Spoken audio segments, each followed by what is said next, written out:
Hey, Kevin. What are you doing? Starting something new. This is a new sculpture. Definitely a garden sculpture. I don't think it'll be indoors. These 2-inch hollow steel balls with a pipe in between them. And I'm going to stack them up on top of one another and twist them just a little bit so they get a nice little curve to them. You can see some more of them over there that I just finished. It's going to take a while. There's 242 of the balls, and there's 200 of the bars in here that I got to weld in and then stack it all up. Not only do I have to go side to side, but I also have to take the bars and stack them up vertically on here to be able to get the other ones to stack up on top of it. Where do the bars come from? Well, this is just pipe. This is just steel pipe that I cut on the chop saw. Look over there, I'll show you.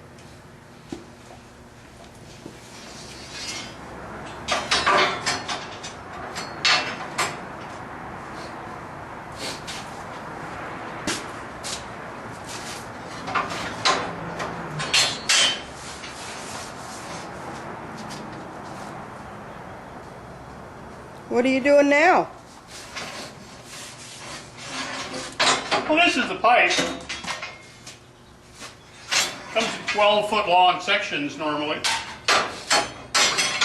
So I can bring it in out of my stock outside on my little roller table right here and set it up in my chop saw. I made this little stop right here. It's held on with the 2 magnets so I can repeat the length of cut that I need instead of having to measure it every single time. Now I can just bring the bar in, push it up against the stop, and just tighten up the handle. And now the pipe is held in exactly the same spot every single time, so the bars all come out the same length, so it all looks symmetrical in there when I weld it all together. Except I moved it. It happens. Okay, hold on to your ears, this is noisy.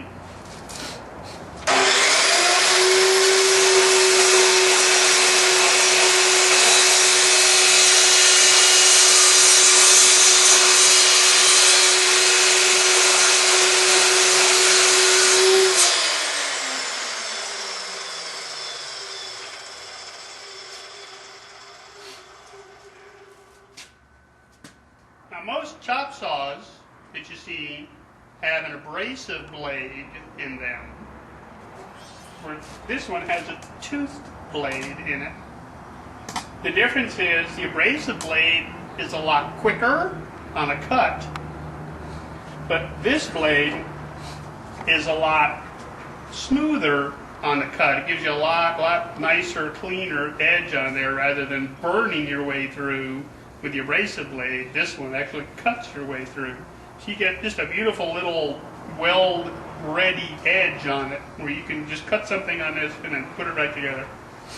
Next thing we have to do is go over to the grinder and just clean up that little burr that's left on the edge and brush off that little bit of rust on it. Come on over there.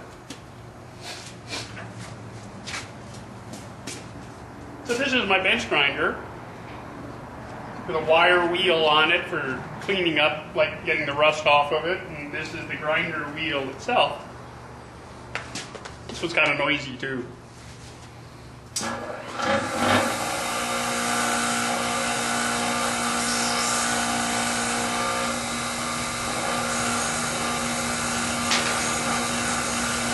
What are you doing there? Well, I just wanted to get that burr off the edge of it. So there's no sharp edge where I could cut myself or cut my glove. And with the burr gone off of it this way, when I put the ball up against it, it'll fit nice and smooth and tight up against there. Hang on.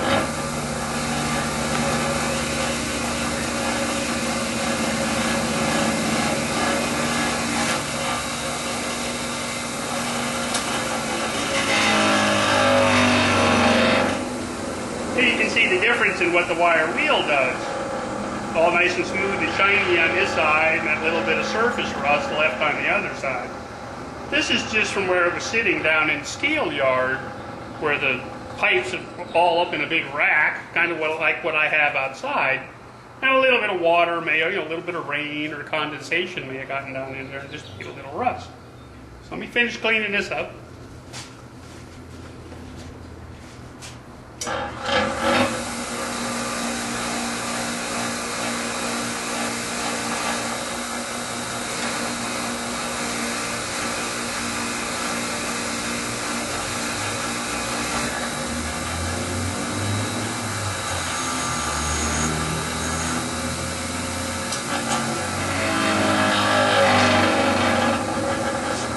See, now we have several of them. We have a pair of them.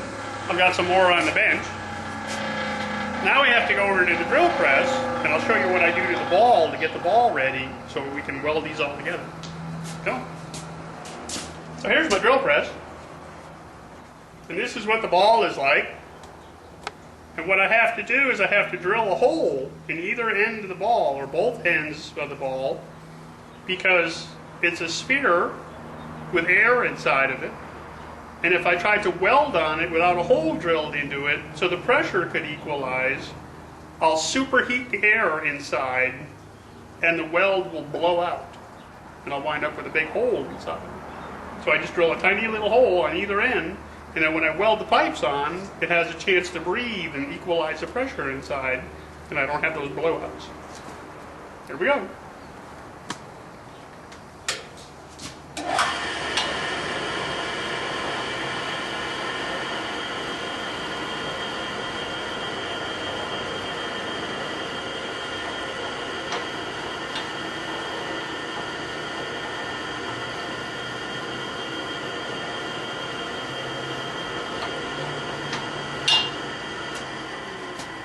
Just like that. Now I can put the pipe on it and weld it and make another string and work on it over there. See you later.